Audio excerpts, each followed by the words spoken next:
The garage. After making sure the door to Carl's garage was locked, his eyes flipped to his feet and he smiled. Bent down on his knees, with his right ear pressed against the floor, he could spy through the gap under the door. The first thing to catch his eye was a pile of wood, his cutting table, his mailbox in progress, and his trash can, still with the lid up.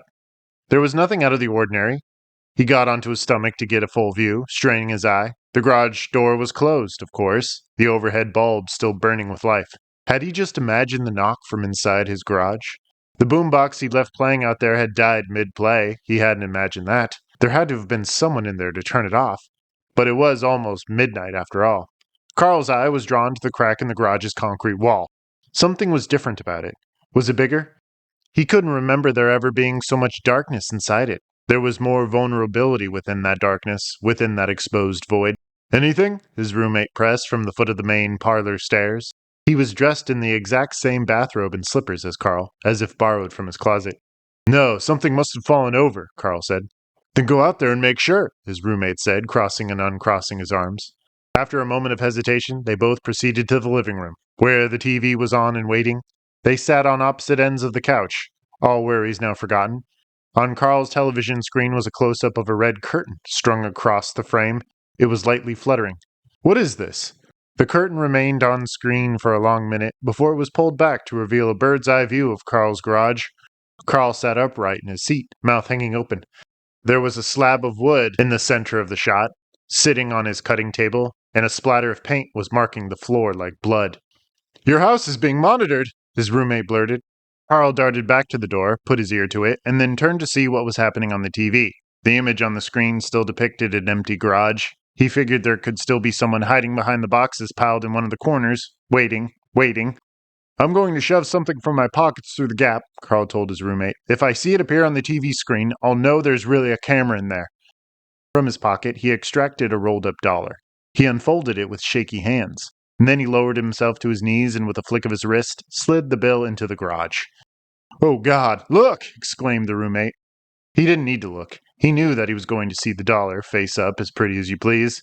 How did a camera get inside my garage? Carl asked himself. The roommate looked at the television set, scanning the frame. All he could do was present Carl with his usual shrug of the shoulders. Carl's hand went for the doorknob, withdrew suddenly, and then rose again. Then his doorbell rang, followed by 3 sharp knocks. Carl froze, heart leaping into his throat, and his skin pulling taut over his face. He crooked his back and kept his head low. He wasn't surprised to see that his roommate was absent. There were more knocks, persistent. Police, open up, said a voice from outside. Carl choked with surprise. His fingers warmed the cool surface of the doorknob as he leaned forward, his eye lining up with his peephole. There was a man on the porch, medium height with short brown hair and sideburns. He was wearing a blue uniform, black stripes running down his pant legs and arms. A badge glinted from his breast, one of his hands planted on the butt of his gun. Carl relaxed a notch, but his heart continued to race. The cop's head reared into the direction of the peephole, the reflection of Carl's door shimmering in his wide eyes. A smile spread over his face, revealing a mouthful of razor-sharp teeth, resembling those of a shark. A thin drop of blood trickled from one of his nostrils, curving along the line of his upper lip. With his eyes shut, Carl backed away from the door. He shook his head a few times, his dark thoughts rattling inside his skull, breaking apart and dispersing to opposite ends. He couldn't shake the image no matter how hard he tried. It remained burned into his retinas, a silvery ghost. With a second look, the cop was now looking at the ground, a frown lightly tracing his lips. He was free of blood. What is the problem? Carl asked. Why don't we talk? The man responded. Open the door and we'll straighten this out. The cop's voice was different somehow, almost smoother. It had a relaxed feel to it, urbane, without care or apprehension. Open the door, Mr. Ford, the man insisted. Carl retrieved a hammer from a kitchen cupboard and took hold of the doorknob again. With the tool behind his back, he cracked open the door, just enough for him to poke his head out. At first he saw the policeman, upright and poised on his front porch, but in a flash the face of the man was bathed in darkness, and his eyes turned gray. Blood enveloped his features, splattered in ugly, clotted streaks, or trickling freely from infected sores. He had 2 peeling lips, cracked and bloated over miniature shark teeth. Discolored skin was stretched tight over his projecting cheekbones and nose. He had white strings of hair that clustered in patches on his lumpy head, like collective weeds. The thing on Carl's front porch no longer had sideburns, brown hair, or a gun hooked on a leather belt. Before Carl was death. Carl screamed, throwing the door open the rest of the way. He presented his enemy an upraised hand, wielding a hammer. The creature smiled, the eyes in its skull rolling away into their whites. It seemed to pivot its head toward the hammer, welcoming Carl to swing into its open face. The hammer connected with the monster's jaw, throwing its head backward with a sickening crunch. The creature shrieked, enormous jets of blood pulsing from a gash in its face, its cheekbone just visible. The monster hit the concrete path, gargling and spitting up blood. Carl stepped out into the night, eyes on fire, and his mouth stretched wide. The sweaty strands of his hair hung across his eyes, throwing shadows over his features. The cloaked figure seemed to laugh at him through its broken face, gray eyes bugging out of their sockets. Carl buried the head of his hammer into one of those eyes, which broke open in a rush of translucent fluid. The creature went still. Carl didn't bother trying to yank the hammer out of the eye socket, not when it sat so rigid in the monster's skull. Carl sat on his front stoop, trying to regain his breath with his eyes closed and his fingers massaging his brow. He found he couldn't wipe the smile from his face. He bounded to his feet, taking a moment to inspect his skill. What he saw froze every muscle in his body and curdled his blood. Though the monster's face wasn't discernible, the blood-splattered police uniform did not lie. Carl bent closer to the man and lightly placed his fingers on the officer's badge. Oh God, no, fuck! He tried to get up, but fell into the rock pit by his porch. He was leaning against the outside wall, gripping the brick with his nails and his arms wobbling. When he noticed the police cruiser parked at his curb, he fell over again, his world spinning. Oh, shit. Oh, my God. Carl staggered back into his house, trying to wipe the drying blood off his forearms and neck. He followed one of the walls to his living room, where he collapsed onto his couch, legs still trembling like pieces of plucked string. There was a definitive urge to vomit in all of this dizziness, which he eased by gulping ravenously at the air. My God. He closed his eyes, burying his face into the cushion of his couch. What the fuck did you do? Carl repositioned his head to look at the roommate, who stood rigid as a statue, hands working knots into his hair. Never before had he seen his roommate's eyes so wide and glassy. Never before had Carl seen himself so petrified. There's a body in front of your house, and it's a cop, the roommate announced, pacing circles across the room. Jesus Christ, Carl, there's a cop car parked outside. You don't need to tell me this, Carl curled into a fetal ball. Oh, I'm so fucked. Stop stammering. We'll figure something out, the roommate said. He didn't look up from the floor. We'll bring him inside. We'll find a place to put him for now. Carl suddenly felt like he was falling, and he sprang off the couch, hitting the carpet with a muffled thud. You fucked up, man, the roommate cried, hovering over Carl's sprawled body. When he rolled over, the roommate was already gone, headed for the exit. We have to drag him in. Get out here. Carl only lay there, burying his hot face into the rug. He was muttering inaudible words under his breath, the room a revolving wheel under his dead weight. Fine, man, you can wallow in your own mess, the roommate shouted from across the room. Then he was only another shadow on the wall. Wait! He gripped the couch cushions for support, hauling his body away from the floor. Spittle ran down his chin in sequent threads as he lurched for the front door. Outside he could hear the call of the crickets and the distant bark of some dog. He poked his head out into the night. There was the corpse. His heart sank. He remembered the cop car parked at his curb and his stomach sank with it. I'll grab the legs. I'll just drag him inside. Clean the hammer, Carl explained to the crickets. We can't have a messy hammer. With a face pulled back in disgust, he reached for the cop's pointed shoes.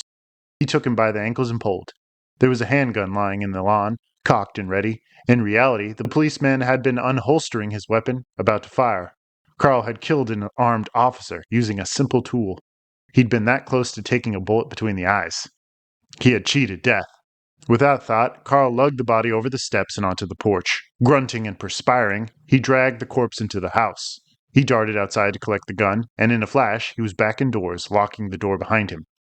Carl glanced down at the body, the hammer still wedged inside the eye socket. He got down on his knees and unsnapped the cop's belt. He laid it neatly at the front of the stairs, holstering the gun into its appropriate compartment. Something familiar caught his eye. A wallet was protruding from the man's front pocket. Carl pulled it out and inspected the ID inside. It was Carl's wallet. Dropped the damn thing. When I was looking for my spare key, that's how the cop knew my name, he concluded, shaking his head. He started to chuckle lightly under his breath. He picked up my wallet, that's all. I'm glad you think this is funny, the roommate snapped from behind him. Do you realize what you did? I know, all right. So what's the plan? Does it look like I have a plan? Carl shot back, standing up to face his counterpart. I have nothing. If you think of something, let me know. Well, Carl read his double's face, but could not decipher anything in his own features. We have to get rid of it, of course, said the roommate. How do you propose to do that?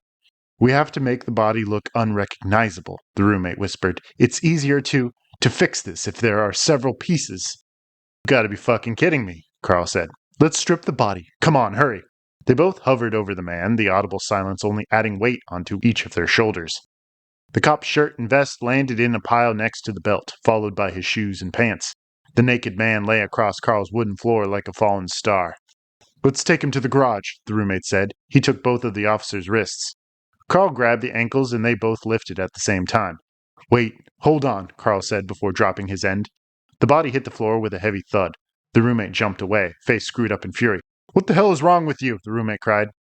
After several tries to even wrap his fingers around the hammer, Carl finally took hold of it and yanked hard. It came out of the man's face with a sickening crunch. He let the hammer spin out of his wet palm, throwing himself against the far wall. The roommate bent down to pick it up with his thumb and forefinger. He offered it to Carl. Red beads ran off its steel head like drops of rainwater. Carl nodded and took it by the handle, slowly pulling open the door into his garage. At first he kept it ajar and paused for a long moment, heart thumping. Then he threw it open the rest of the way. He looked up at the ceiling where he found no camera or any conspicuous holes for one to hide. There was nothing but the flickering light bulb. When he peered back into the living room, the TV was off. Be careful, said the roommate. Once inside the garage, he was sure that the crack in the wall was larger. It stretched from one end of the corner to the other, bits of concrete scattered on the floor. He dragged the body inside and placed it beside the cutting table. With his hands free, he strode over to the wall and scoped out the fissure with his fingers. It was cool and dank, like the air inside a tomb. Why is it bigger? Carl asked his counterpart. The roommate only shrugged. That's where I belong.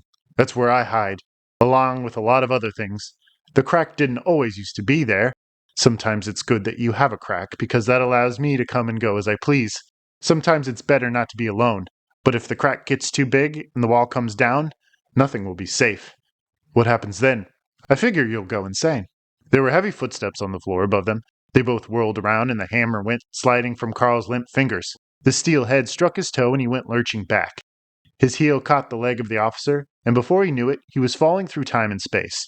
His other half watched him with wide eyes, his hands just stretching out to him. Everything was in slow motion as he plummeted, even though it was all unfolding in the matter of a second. The door into the house flew open in a burst of hot air, and something invisible was dragging the roommate away from Carl. He was wrenched over the steps and through the doorway, his limbs thrashing, his face a terrible mask of terror and panic. His fingers caught the door frame briefly before they slipped away. The door began to swing shut. Through the gap in the closing door, Carl saw something black and ominous come cascading down his staircase as a storm cloud. From within its darkness, Carl was sure he caught a glimpse of two gray eyes. Carl hit the garage floor just as the door latched. From the other side came screams of agony, and they were his own. His skull bounced off the concrete, his vision now a sparkling tapestry of green streaks and black circles. He turned his face, his fingers grasping blindly at the air. The garage was far off, only a postage stamp in an otherwise black abyss. The face of the cop swam back into semi-focus, his blank eyes blinking rapidly, his lips curling into a smirk. Carl was screaming, but it was only in his head. The face of the corpse drained back into nothing, leaving Carl to his tumble into eternity. Before his eyes closed and locked shut, Carl saw the crack floating above him, yellow light flooding out and bathing his face. Even as he fell, he saw that the crack was widening into a deep crevice, the light dwindling and flickering in the darkness. I figure you'll go insane. There was a brief pause in life and breath. Then a red velvet curtain fell over his vision, shrouding all light, all conception. I'm all right. No problem. Why can't I push past this damn curtain? Am I dead? Could that have killed me? Help me! I shouldn't have taken that much. I should have stayed in my comfort zone. Too much. Oh shit, oh god, it's so cold, so hard. I had a hard run running from the wind. If I could just... Am I dead? Am I dead? I need to... Maybe I can... Hello? Help me! Carl's eyes flew open, and he convulsed beside the dead body, repeating no, no, no under his breath. Everything was a blur. The overhead light only a yellow streak like the tail of a comet. If he would have turned to the far wall, he would have seen that the crack had spread to the ceiling, the darkness swirling like the organic shape on his stairs. My son, I need... Who's the man? Carl asked himself in a distant voice, a grin alive on his face. Kudos, my friend, kudos. He crawled across the floor, his head hanging between his shoulders, his palms slapping the concrete. He found a wall and was on his feet, lurching forward. All the while his feet lagged and laughter coursed out of his throat and into his open mouth. He flapped his arms at his side as he passed through the door. His walls were breathing and doors all over the house were slamming. His stairs stretched into eternity, the black mass looming at the very top. Hey, sunshine, Carl said with a laugh. Are you ready to talk? The voice asked him. What do you want? Carl screamed. You really thought you could avoid me? The thing asked. My roommate, Gone. You're alone now. Come fucking get me, Carl challenged, throwing his head back with a ripple of jagged laughter. I can't. You have to come to me. Show yourself. Turn around. The mirror from his garage was now hanging on his front door. Without any hesitation, Carl ran at it and thrust his head into the liquid glass. On the other side, Death sat on a stool, his legs crossed under his dark robe. His pale, scabbed face stood out in the gray wash of the background, eyes piercing Carl like pins. You must finish what you've begun. What did I begin? Make the body unrecognizable, and then retrieve your key. I'll do the rest. Death nodded his head, flaps of skin waving. A hole in his cheek revealed a row of sharp teeth and the decaying sponge of his tongue. Key. Death nodded again. Carl pulled his head out of the mirror, and he passed through the floor this time and burrowed into his garage. Eyes in the walls watched Carl as he heaved the body onto the cutting table. Flowers bobbed on his floor, his bike bucked like an angry bull, and the dragonflies buzzed along the ceiling. All his friends were coming out to say hello one last time. From behind him, the crack in his wall grew, debris raining down on his head. The boombox suddenly came alive to play the very last song on the album. The saw buzzed into life in his palm. The bandsaw buzzed into life in his palm. Blood was splattering. His eyes were closed. There was the crack of bone, the rip of tendons. I don't tell. The moon doesn't light. It only reflects. The saw screamed. I'm an artist. This is my greatest work. The garage echoed with Carl's laughter. It's time, Death roared. A plank of wood resembling a key stood out amidst the spinning wheel of Carl's garage. There was a keyhole punched into the floor, just wide enough for the piece of wood. Carl found the key in all the chaos, which was now painted pitch black. He grasped it with both hands and turned it inside the lock. There was a metallic click from somewhere inside the garage, and the door began its ascent up its track. Blue and red light bathed Carl's floor as the door crawled. There was the unmistakable roar of applause and the screech of an electric guitar. Carl started to laugh again, holding his chest, unable to shut his stinging eyes. He couldn't repress his bubbling joy, his utmost surprise and realization. Thank you, this is a great place, an amplified voice declared from the stage. We hate to see it go, that's for sure. The heavy red and blue spotlights filled Carl's senses, filled them to the brim. The end doesn't have to be a bad thing, Carl. Carl stepped out of the garage, clapping his hands. He disappeared into the tight squeeze of body parts and compressed air. The happiest man on earth. This one's for all of you! They jumped into the next song, the approval of the audience far surpassing the music. He was falling again. The whole way down, he heard the song of the dead. Epilogue. To be a fly on that wall. What a fucking mess, Miller said through a cloud of smoke. Bear? Dead? Can you fucking believe this? He took another distracted drag off his cigarette before flicking it to the driveway. His eyes briefly washed over the pickup truck, then back to the scene. It was only a disturbance call, Connor said from the curb. A neighbor just heard some loud yelling. At the most, Bear would have given the guy a warning. So what happened? Body parts littered the floor, now painted red. The electric saw lay beneath the cutting table. If Miller reached down to touch its blade, he would find it to still be warm. Officer Bear's upper body was draped across the table, his head barely hanging onto the neck. He was shirtless, his rib cage poking out beneath a deep slit in his chest. Miller chose to ignore the insides revealed below the ribs. The arms were at opposite ends of the garage, the severed legs stacked against one of the walls like timber. In the corner, leaning on the same wall, was the resident of the house, Carl Ford, his head propped up on his shoulder. His eyes were closed, lips slack in an expression of peace. Blood spotted his robe and stained his lap. Was this suicide? Connor asked Miller. I can't say right now, but Miller pointed out Carl's left arm, dormant in his lap. Half of the hand was missing, separated at the knuckles, leaving only the thumb. He knew that if he poked around the garage, he would find those lost fingers, pale and shriveled. Was it an accident? Miller shrugged, hitching up his pants. I'd say the death was from loss of blood. Maybe he got a little too careless as he chopped up the body. Why would this guy do something like this? To cut up a body with a handsaw is sick enough, Connor said. But why? Miller could only shake his head. The witness is here if you'd like to ask any questions, an officer told the pair. The witness was a young woman standing in the street, a preteen boy clinging to her nightgown. She stood in front of her son to block the open garage and its gruesome scene from his young eyes. Thank you, Connor said, making his way toward the woman. He shook her hand and gave the boy a warm smile. The kid returned it with a shy glance. So, what can you tell us, Mrs.